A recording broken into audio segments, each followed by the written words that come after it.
কালকে রাতে আমি ড্রিঙ্ক করে জিয়নকে কিস করে দিয়েছিলাম। হায় হায়, এটা আমি কি করে ফেললাম? আমার মনে হয় তুমি কিছু ভাবতেছো।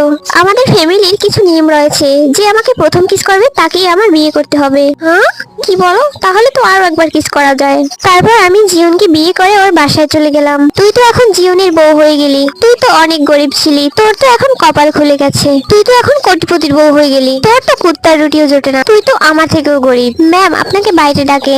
আসতেছি আমি। এই ছোটলোক মেয়েটা আমাকে এত বড় অপমান করলো, আমি এর প্রতিশোধ নিয়েই ছাড়বো। ম্যাম, জিয়ন আপনার জন্য গিফট পাঠিয়েছে। এটা তো নিশ্চয়ই মনে হয় ও আমার সাথে ড্রামা করে।